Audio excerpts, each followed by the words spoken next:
So my name is Jim Altieri. I am one of the Imperial CFOs, fractional CFOs. I also am highly engaged in system implementations. I've done about 6 of them in my history, of which 2 or 3 of them were, or 4 of them probably, companies I actually worked at while I was there working as their CFO or COO. And I've done probably more than 6 then, probably 2 or 3 more, maybe 4 more since as a consultant. What we're going to be talking about today is best practices for an ERP implementation. We are not going to talk about how to choose select your system solution. That could be a whole nother topic. Maybe we'll get into that next year if Gershon lets me come back and do another one, another presentation. Of course. I'm just teasing. And I hope you find today's conversation to be not only informative, but also entertaining, because we've got some fun stuff in here to make it a little bit different than maybe some other webinars that you may have seen in the recent past. So I'm going to get right into the agenda. Shelby, I'm pushing the down button. It's not working for me. So what is not happening? Oh, try clicking your screen too.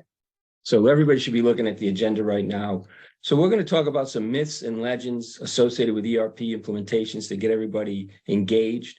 Then we're going to move into maximizing system strengths, identifying and eliminating process gaps, talk about some marching orders, which is basically what is the normal or a typical, not normal, but typical process for an implementation, and time. Is it a friend or a foe?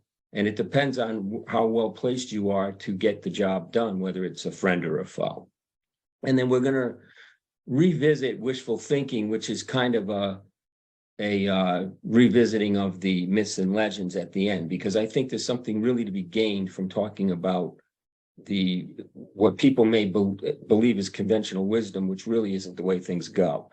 And then we're going to have a little bit of a conversation about sustainable solutions that are related to ERP solutions, but that go beyond that.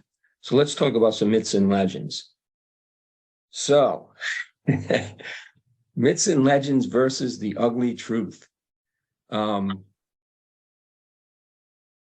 think some of you on this call may have heard, and by the way, if anybody wants to ask a question, feel free to fire away at any point during the conversation. Or if you send something to the chat, maybe Shelby will alert me to that and let me know, and we can talk right on the slide so we don't lose the opportunity to talk about it in the moment. And we'll still probably finish on time. So urban legends. Implementing an ERP solution is a catalyst for change.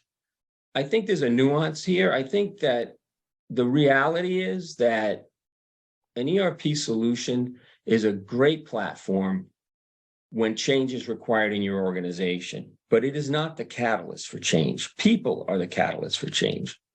And I think you're going to realize why I'm saying that as we go through this a little further. So another urban legend is an ERP will make your problems disappear. That's what everybody wants to hear. Unfortunately, it's not really true. It will resolve your misalignments between authority and responsibility. It will clarify and define roles and responsibilities within a particular department. Let's say your accounting department or your operations organization, or cross-functionally between, let's say, marketing, sales, and operations. It simply is not true. It really doesn't work that way.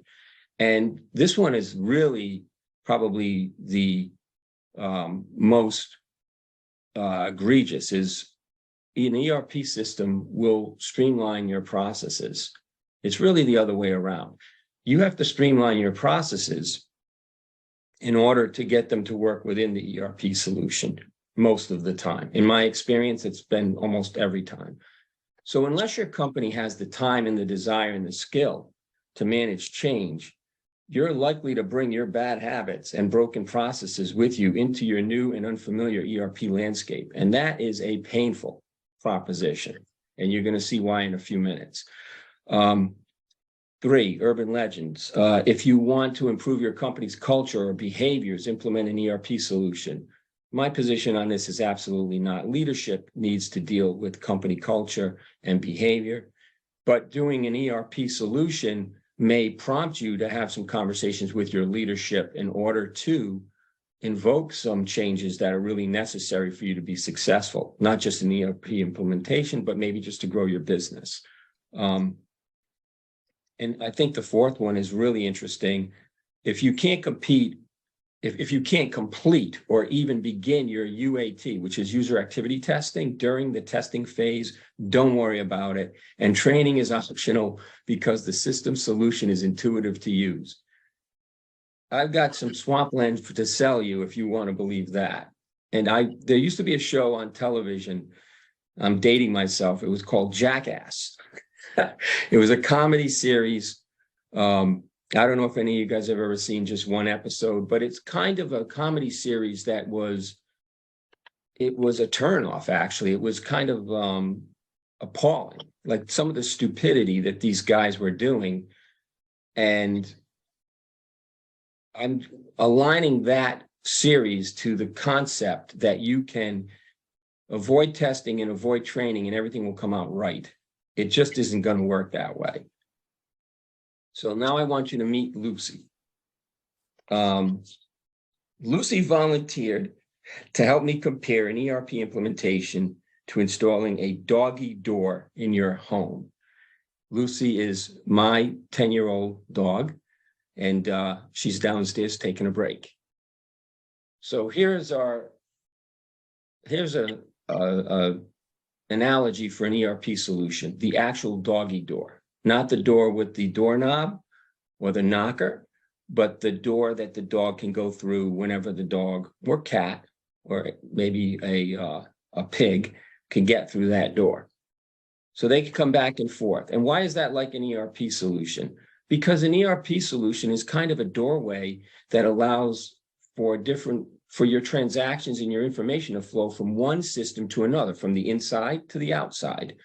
So from your accounting system to your operations or warehousing system or a warehouse management solution or at your front end with Magento, for instance, if you're connected through a Magento, if you're on a Magento platform, for example, that is used for your e-commerce, you can connect your ERP to that. And now your transactions are seamless and they can flow right through, just like connecting your inside of your home to the outside world through a doggy door. So Lucy, my lovable Lucy, is like our lovable data. We need to take care of our data. Data is really important to us. And the whole purpose of the ERP implementation, or one of the main purposes, is to connect all of your systems. So that way they talk to each other seamlessly without human interaction. The less human interaction you have, the better off you are. Your data comes in from one place and it stays the same all the way through. Now you can convert that data to information at any stop along that train, but the raw data is there and it never changes. So you have one point of truth, and that is hugely beneficial to a growing company, because you're not going to have arguments in a meeting of what the truth is. You're already going to know what the truth is. And you have to decide what to do about it. But like a dog that you are trying to train to go out the door and go to the bathroom on the outside world, we're going to have a mess to clean up if you think by implementing your ERP solution or just putting in a doggy door is going to get you to the other side, because we all know that a dog needs to be trained. So you're going to have to take some time and change that behavior of the dog. And you may have some roles and responsibilities in your home, like who is going to take the dog out when it's a puppy every day? Is that you? Is that your spouse? Is that one of your kids? So roles and responsibilities. Now, this may sound crazy, but it's a really good example of what happens with ERP solutions, because I'm going to come back to two of these urban legends real quick. ERPs will make your problems disappear. They'll resolve misalignments between authority and responsibility. Okay, in my house, I'm the father. My kids are basically grown up now, but I still have my one senior left at home. Who trained Lucy? When Lucy was a puppy, it was me and my older son, who's the middle child. We took her out every day. we took the time to take her out. So I had the authority to make the decision of who was going to do it, but I was also participating in that. So if it didn't go correctly, I bore the responsibility of having to clean up that mess with my son in the morning when Lucy had an accident. Now, it only took us 2 weeks to train our dog. Now, I've had dogs growing up my whole life, so it made it a little bit easier. I knew what to expect. And that was a great thing because my wife did not want the dog because she was very concerned that the dog was going to mess up her carpet and or the house. And that really didn't happen very often, especially even when the dog wasn't trained yet, because we created a process. So in an ERP solution, you need to understand that you've already probably got misalignments between authority and responsibility in your business. An example of that would be the owner of the company has to sign every single check that goes out every single week. But the person who's got to get those checks ready and get them out, or else your accounts payable isn't going to be up to snuff and your electricity gets turned off, is, let's say, the controller, the manager of the accounting department. But do they have any control of when the owner shows up to sign those checks? No. So do you want to make it that you have to sign every single one, even if it's for $6.50? Or do you want to change the protocol? Same thing with defining roles and responsibilities, especially cross-functionally. A lot of times in organizations, what the design team hands off to the development team is really not ready for development, or it's more than what development wants. So there's a disagreement on what that role and responsibility ought to be. And the same thing, even within the supply chain itself, handing different pieces off to the next organization down the road, you've got to agree on these roles and responsibilities. The good thing about an ERP implementation, it might highlight a lot of these if you have those conversations. And streamlining processes, in my opinion, comes with or in addition to an ERP implementation. So you don't want to bring, and I don't want to bring my bad habits and broken processes with me into my new and unfamiliar ERP landscape, because that's going to be awfully messy. And we want to avoid the mess. And it can get real messy with these implementations. And the concept of not training or testing is a complete falsehood. Effective training and testing will greatly increase the likelihood of a successful go live. If you really put some energy into training and testing, and you really take it seriously, you're going to have a smoother go live. Even if it's not as smooth as you'd like it to have been, it'll be better than it will have been if you hadn't done it. And that, I guess you can take that to the bank. So let's talk about maximizing system strengths. Does anybody have a question before we continue?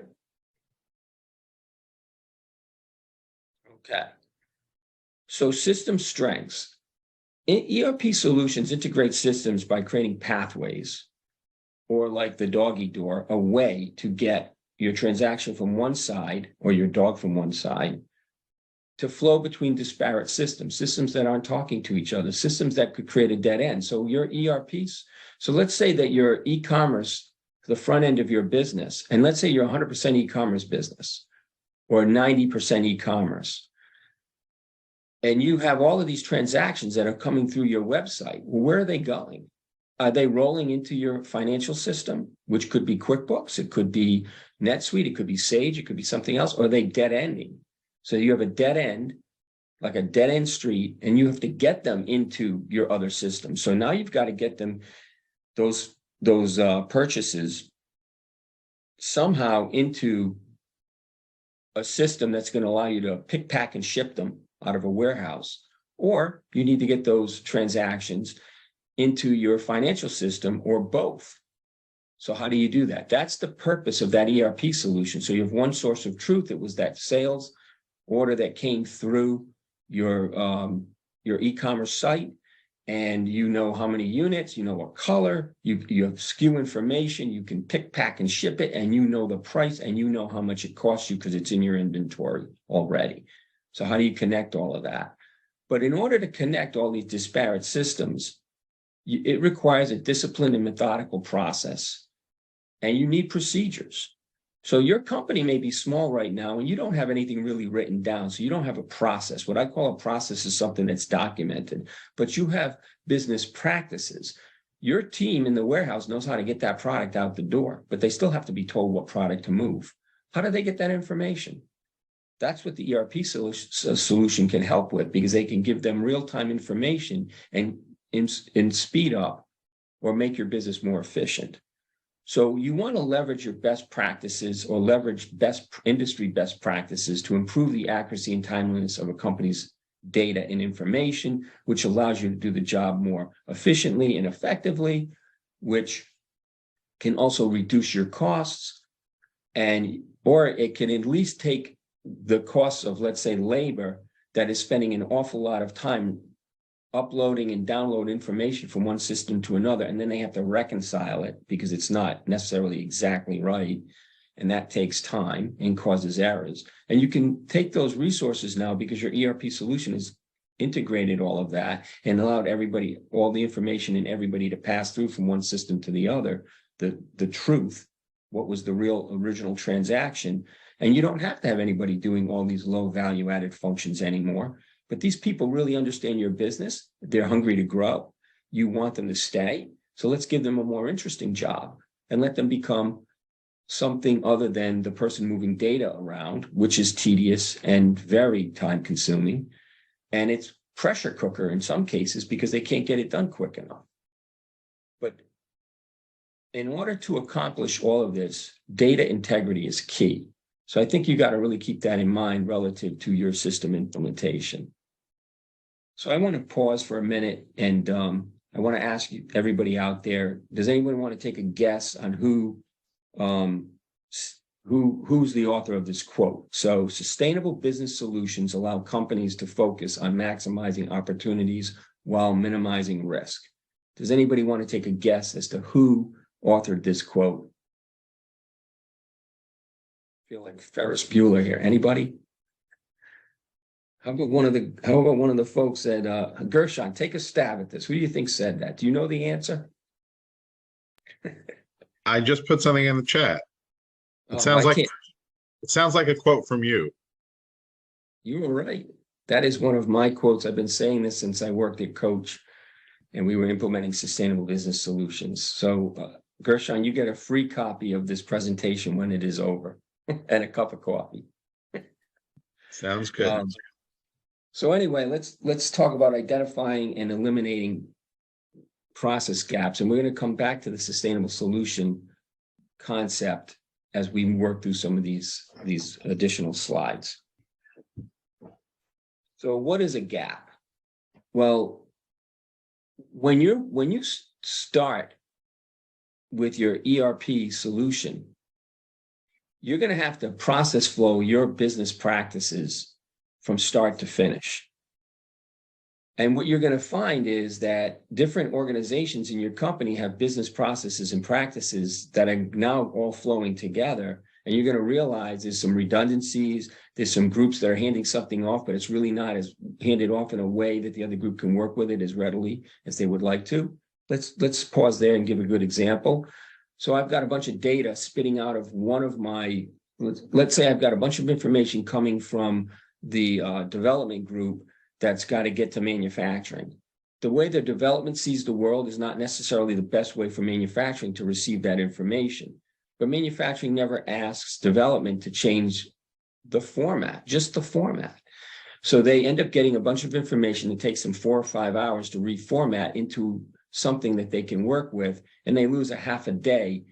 And this is real. This happened to us at Timberland when I used to work there. This is a long time ago. So we simply asked development, hey, we'd like to see it in this format, because then we can just grab it and go. And they said, oh, that'd be easy for us to do. So just thinking about how to improve your processes is going to prepare you for eliminating any gaps that you already have within your organization to speed up your time to market, the amount of time it takes you to get product from inception all the way to being in the hands of a consumer. And that's what you want to think about. And you have to remember that these ERP solutions, they're built on best practices, but they're also built, they've made choices already of how they do things. So understanding and streamlining your company's existing business processes and practices between all of the company's functional areas that are going to be impacted by this implementation comes down, in my opinion, to three very important things. Try to complete this during the requirements gathering phase. We're going to talk about that in an upcoming slide. And try to incorporate the improved process. So you're going through your own processes into the roadmap that you're going to be asked to complete with the ERP team. And I think you should always do it through flow charting. And I've said this to every single company that I've ever implemented a solution with, whether I was working there or not, after my very first one. My very first one was implementing SAP in Coach Asia. We used a flow charting process and it saved us from disaster. We had a flawless implementation. We did it in 9 months, which is unheard of. We had POs running through that solution in 9 months because of the flow charting that the team did. And we had 20 people on that team. So you have 20 different voices that you got to manage. That was not easy. But through the flow charting, we all started to understand each other's pain and suffering and how we could all make it easier upstream and downstream. So process flow charting creates a visceral visual on some occasions as to what is really going on in your organization. And you can walk into the room and look at the flow chart if you know how to read them, which is very easy. It's easy to teach people how to do that. And you can see a pictorial of what goes on.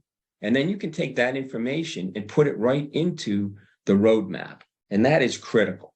And this approach it sounds tedious because it is, but it's incredibly effective. And it's, in my opinion, it's worth the investment of this time up front in any ERP implementation to get that benefit on the back end, that when you go live, it goes live pretty well. You have a handful of issues to clean up rather than a disaster on your hands.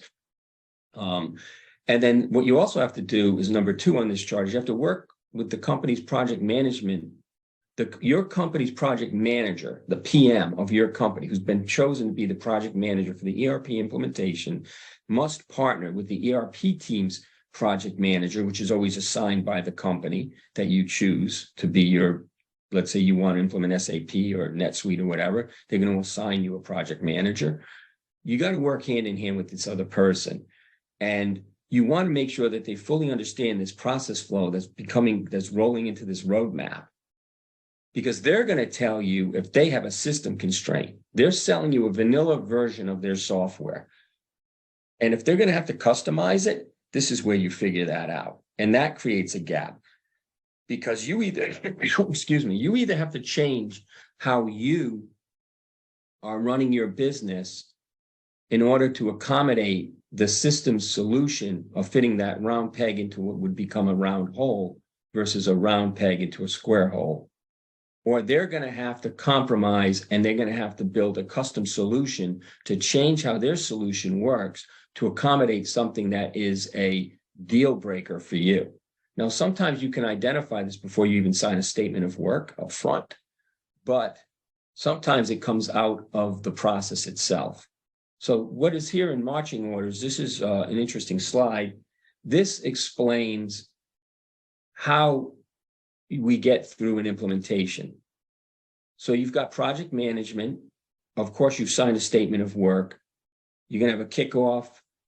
You're going to define the scope, the timeline, some communication, how you're going to communicate with each other and coordinate with each other. Who are the each other? The project management team in the company versus the project management team at the ERP side, the oracles of the world. So I've got this picture at the top of this project manager part of this slide. It's a conductor of an orchestra. If you have a really good project manager, they're going to try to create music out of all the noise that's being made all day long by all of these people on both sides of the equation. Their job is to make it sound good. What does sound good mean? It means it's going to work. So they're trying to create something from disparate systems, broken processes, gaps, and they're trying to bring it all together to create something that's going to flow and be beautiful. So there's an artistic aspect to doing this. Then you've got your requirements gathering. So you've got your project management team, you've kicked off, you've signed your statement of work, you've got to kick off, you had your first meeting, you got scope, you're trying to work out some of these nuances and how you're going to communicate. A lot of things are done virtually today, so you could have a place that you go to ask questions of the ERP system team and the project manager. You can type them right in and they respond. So everybody's got this common place that they can go and understand what's going on. But now you got to do requirements gathering. What is requirements gathering? Well, it's a process workflow. You're going to define your gaps here. You're going to create this roadmap. But what really is requirements gathering? I got a picture of an astronaut at the top of this section. It's an adventure. It's an exploration. You're trying to figure out if what you have been doing makes sense as you move forward in your business. And at the end of the day, I think it's really important to think about it as an exploration and put time and energy into it in that way. There's no right answer. It's going to be your answer at the end because you're going to create this roadmap and now you're going to deliver it to the ERP implementation team. And they're going to design and configure further into this. They're going to be doing the configuration. They're going to make that roadmap work in their system. So if you didn't tell them the right way that you do something, you've got something to fix already before you can even get to go live. So all the customizations get defined. It's like a puzzle, putting a puzzle together. They get defined in design and configuration. You've got an end-to-end solution that you've presented to them that configures to each function that's included in that roadmap, and they're trying to get this into that system configuration. So then we get to testing and training, and this is why, if we would go back on that other slide, this is so important, because you have to test what they've configured, which is your process flow, which is on your roadmap. Well, does it work? And a lot of times you're going to find out, well, exactly what you wanted them to configure isn't quite right. So if you don't put the time into training, we go back to that earlier slide, I'm sorry, you're a jackass. It isn't going to work. So I've been called in to work with companies that have actually gone through this entire process with an implementation, gone live, and they can't go live. Last year, I was involved with a company. They didn't do their testing. They didn't do their training.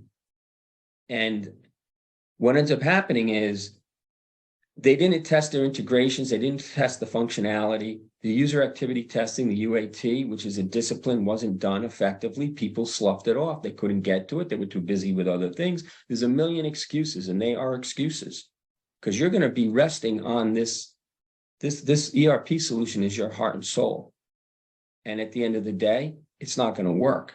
So the people who don't put the time into testing and training, now they're not going to, not only did they not test to see if the configuration works, they haven't been trained on how to use this system, which is brand new to them. So let me ask you a question. Who would put their 16-year-old child behind the seat behind the steering wheel of a vehicle and say, go ahead, take it for a test run? That's effectively what we're doing, except that instead of somebody dying, the system's dying. It's not going to work. No one's going to put their child behind the seat. No one's going to put a person who doesn't have a bona fide driver's license behind the wheel of a vehicle. Why would you put somebody behind the wheel of your new solution that hasn't been trained? Which goes all the way back to the doggy door and the dog. The ERP solution is your gateway to aligning all of these systems and creating the configuration that will work, but you still have to train and test.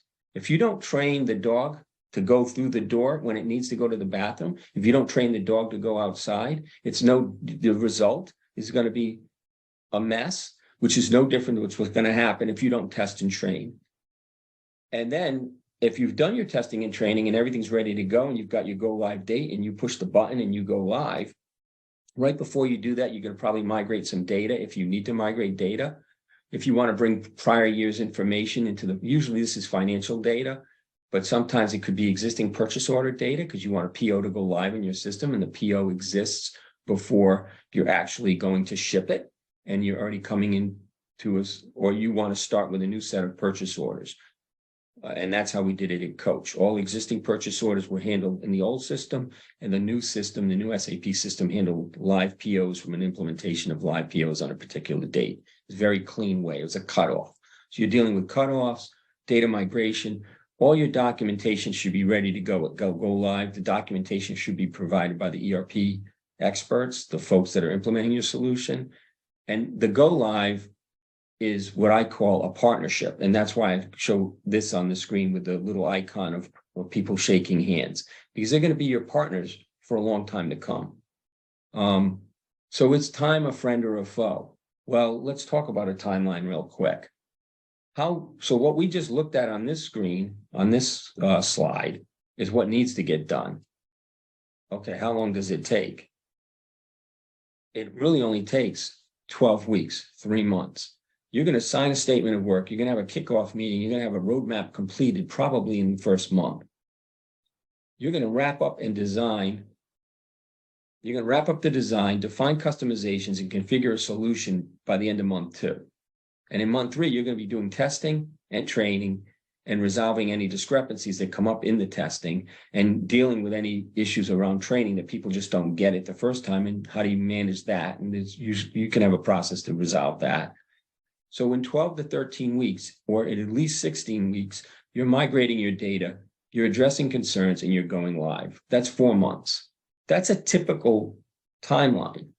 So you need to ask yourself, do you have the wherewithal? Do you have the bandwidth? Do you have the expertise to be able to do you have the desire, the appetite to manage that much change in that period of time? Because that's what these implementation companies are looking for, a 12 to 16 week window. So you've got to be ready to take that on. Does somebody have a question? Yes, Gershon here. Realistically, is this how this timeline how it tends to really work, or this is how it should work, and months 2 and 3 take a lot longer? No, this is what you're going to sign up for in that statement of work. Now, if it ends up taking longer than this, it's either going to cost you more money in your implementation, or you could lose your implementation team because they're going to move on and you're going to get other people assigned to you. So when you're signing that statement of work, you need to understand the amount of time that's going into the implementation if you think you can meet those deadlines, because you can't just push it out as a freebie. It depends on it, but usually in this, when you sign off on a statement of work, there may be a 2-week window that you can slide back and forth, something like that. But I can't imagine that you might even be able to, you might get a whole month out of it. You might be able to slide a month, but generally that's a lot. And you're going to want to go live on the first day of a month because you want to be able to close the books on the prior month in your new solution. So you're working towards a particular hard deadline. So if you miss the go live on a particular day, you might have to push it out a week. You're still going to be closing the books for a prior month, but you're going to be a week further down the road than you probably wanted to be, because you'll be in week 2 of the month instead of week 1. Does that make sense? Did I answer your question? Yeah, you said this may or may not be how it goes, but if it doesn't go according to plan, it's going to end up hurting either your pocketbook or the process, or both. Both. And so you really need to know what you're getting yourself into. And that's why is time your friend or foe? It depends on how prepared you are to get the job done in the period of time that you have. Now, you get to define that period of time before you sign the statement of work.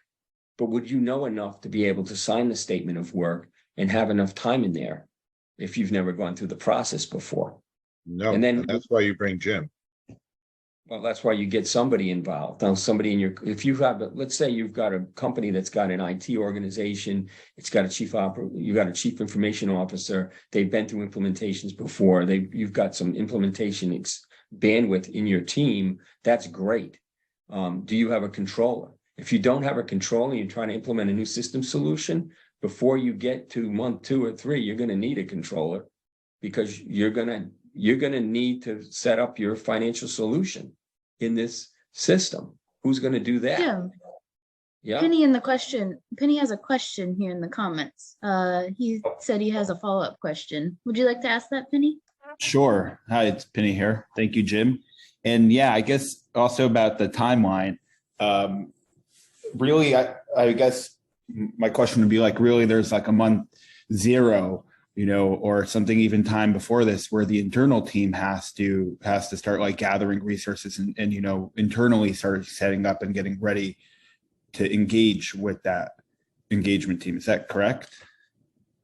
That's a great question. And the answer is absolutely. The more time that you have taken with your team to sit down and start process flowing your business and understanding where it's broken and where it's actually flowing really well, you're going to save yourself a lot of aggravation in the end, because not only in that month zero, as you just described, which could be 2 months, it could be 8 weeks, or however long it takes for you guys to sit down and sort it out. You're going to discover some things, and you could even learn that instead of having to spend the time and money to implement a new solution, you might be able to make the existing solution work better because you hadn't taken the time to figure out your process flows yet. And you might be able to make QuickBooks get you from 25 to 50 million, depending on how complicated that is, or from 50 to even 60 or 70 million dollars. And you're still in QuickBooks because you can find some other ways to get some stuff done. Or you can tackle an implementation when it's advantageous to you in your quieter time of the year, rather than coming into holiday and trying to be doing a system implementation at the same time. Another thing that happens too is in your old systems that you may be trying to get away from, you may have a deadline where you have to buy into the solution for another year, depending on what that solution is. You may have to pay for a whole year up front. I have a client right now that has that reality. If they're going to buy into a solution next summer, they know now that they have to decide whether they want to stay with what they've got or they want to make a change. We've got plenty of time. They're way in advance of it because they're in month zero, effectively. And they're thinking about how to get to a different solution that's going to give them a lot of bells and whistles that they don't already have. And that is a great way to approach a system implementation. So you're right. Up front, there's work to be done on your team end. And that was one of the takeaways from this presentation today that I was hoping people would take away. Did I answer your question? Yeah. Thank you. So like, this is like, a timeline already after a lot of that legwork has been done by like internally. You could walk in the door and sign up with a company and not have done anything, depending on how complicated your process is and depending on how much time you're going to dedicate in the first 2 months, you could get it done. It depends on how big you are. It depends on how many systems you've already got running in your company. If you've got a front-end ERP solution that you're not going to connect yet, and you're just dealing with your financial solutions in the back end of your business, you have a team of people that's really dedicated, been working for you for a while, and they really know what's going on, you could probably get through. You're going to need a little bit of month zero, but you might not, or you'll need some level of month zero. I would get involved in that flow charting as fast as possible, but that's not as difficult as if you're trying to set something up. You've got nobody in your company that has been there for more than even 6 or 9 months. You're trying to get to $50 million and you're trying to do it with a brand new system solution, and no one's even had any experience within your organization and out working well together, or they haven't had a chance to work well together. So it's hard to answer your question without knowing more about the business. But when you put that project management team together, you can assess how long they've been working together right there and how well do they know the business to help you understand how long is it going to take the process flow. I mean, you could get a process flow for your whole company done in a couple of days if everybody dedicated themselves to it. You want to take a weekend, take everybody away on a Friday, lock them up in a beautiful hotel somewhere and get it done, and then have some team building exercises along the way. I've seen it done that way too. 3 or 4 days, and you've got it pretty much figured out, and then you go back and do a few other things. But there's a huge investment here of your team's time, and they still have a day job. So how does that work? When we did SAP, when my first implementation at Coach, for Coach Asia, we were already running SAP in Coach, the corporation. but it wasn't running correctly for an inventory standpoint. And we needed to change it because we were going overseas and we wanted our inventory to show up overseas and we wanted it to be valued overseas because we were also putting in a transfer pricing model, which I was doing at the same time with them. So we had a lot on our plate, but we had people that had been with the company for like 8-10 years, and they wanted to fix everything they were so passionate about fixing everything that was broken. I couldn't slow them down in the meetings. It was like they were in full throttle. They were just hauling. They were hauling across they were overrunning other people in the room. So I had to create some protocols. So, and we process flow the whole company in just a couple of days. And then we went back and cleaned it all up. So within a week, we had process flow coach, and we were already a $1 billion machine at the time. And we did that process flow in a week. That's how, because people really knew what they were talking about. They came in with their playbooks. So it really depends on how much you've also got documented too. I think that's a really important point to make. If you're running your business from business practices, nothing's really documented, it's going to take longer to process flow your business because people are coming in there how they think it works in their mind. And they're going to find out it's not exactly working the way they think it works in their mind. But that's all good. If you've got the time to figure that out, you put the right process in front of an ERP solution, and now you're going to be very likely to have a very successful go live, as long as they can automate what you presented to them in that in that roadmap. I hope maybe I've gone a little too far. I'm very passionate about this conversation, but does that really give you a little bit to chew on? Yeah, thank you so much. Really appreciate that. All right, My Jim. pleasure. Okay, Jim, we have about 12 minutes left. Yeah, we want to wind down. Okay. So the last couple slides are really quick anyway. Yeah. But in the end, when you get to your go live, whether it's month 4 or month 5, and you're doing your first financial close, it's very important that you also scrub all the reporting that you're going to be getting, because some of it could be wrong. And that's where you're going to identify the reports don't make sense. That's where the ERP implementation team, you leverage their support and they will fix it, especially out of the box. So this slide, wishful thinking, is just a revisit of the urban legends and the ugly truth that we talked about already. So you've already seen what beware of the urban legends, what an ERP solution is not. It's the same thing that we had earlier. Improving processes. I think what's really important relative to improving processes is all the way down at the bottom, creating a learning organization. If you're going to take the time to implement an ERP solution, I think you really want to reward creativity and problem solving, which is the third bullet under improving processes. You want to champion scalable solutions, and you want to create a learning organization. What is a learning organization? Well, that goes hand in hand with the next slide, and we're going to get to that in a second. But I think it's imperative to understand one last thing about testing and training. If I want you to take anything away from today's presentation, look at the icon at the top of this section, test and train like your life depends on it. You got somebody performing CPR and somebody else. They're not breathing. You don't want your go live not to be breathing. And I've seen it happen. So at the end of the day, testing is mandatory. It is not optional. Failure to test will lead to a difficult or impossible go live when everyone is watching and waiting. So now you had all this time to do all of your UAT and testing in the process. You didn't take advantage of it, and you think you're going to catch up in the end. Your system's not going to work right. And then you didn't train on top of it. So if you don't take time to train, don't invest your resources in an ERP solution, because you're going to be creating that mess that we saw in an earlier slide. So let's just take 1 minute to talk about sustainable solutions. If you want to champion scalable solutions and you want to create a learning organization and you're not exactly sure how to get there, talk to Gershon. He'll help you identify what your strengths and weaknesses are. He'll get some of us involved, depending on what type of a solution you're trying to put in place. Because at the end of the day, we can help you define your goals, determine how to measure them, and implement a sustainable financial and business solution to provide you and your business a platform for growth. And there's a handful of us floating around. That's our team. Gershon is our fearless leader. And Shelby she mops up the messes that we create in the back end from a marketing standpoint. And she was the one who helped me put this whole presentation together.